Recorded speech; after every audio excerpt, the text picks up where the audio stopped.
Last fall, we arrived at what we call steady state with 3 operational submarines and 1 submarine in a deep refit or an extended maintenance period done by our Canadian industry partners here in Esquimalt.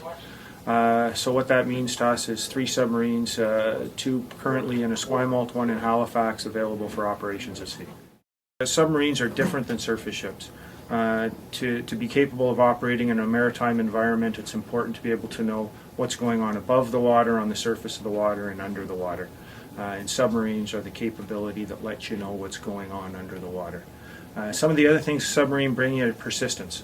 One submarine stored up, fueled up, can go to sea for 40 plus days and be on station and tell folks and communicate back to folks what's going on in that neck of the woods. Incredibly important, and they can do all of that without anybody knowing they're there.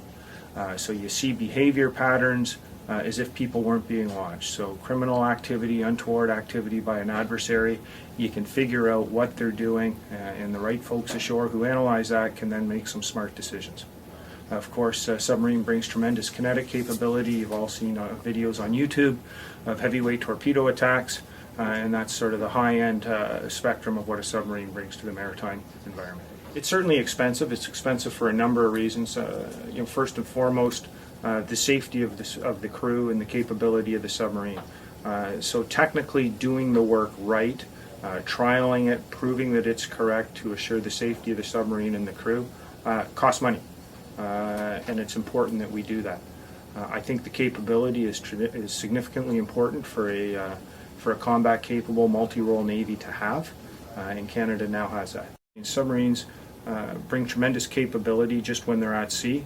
They influence decision makers around the world by their very capability. Navies change what they're doing to avoid where submarines are.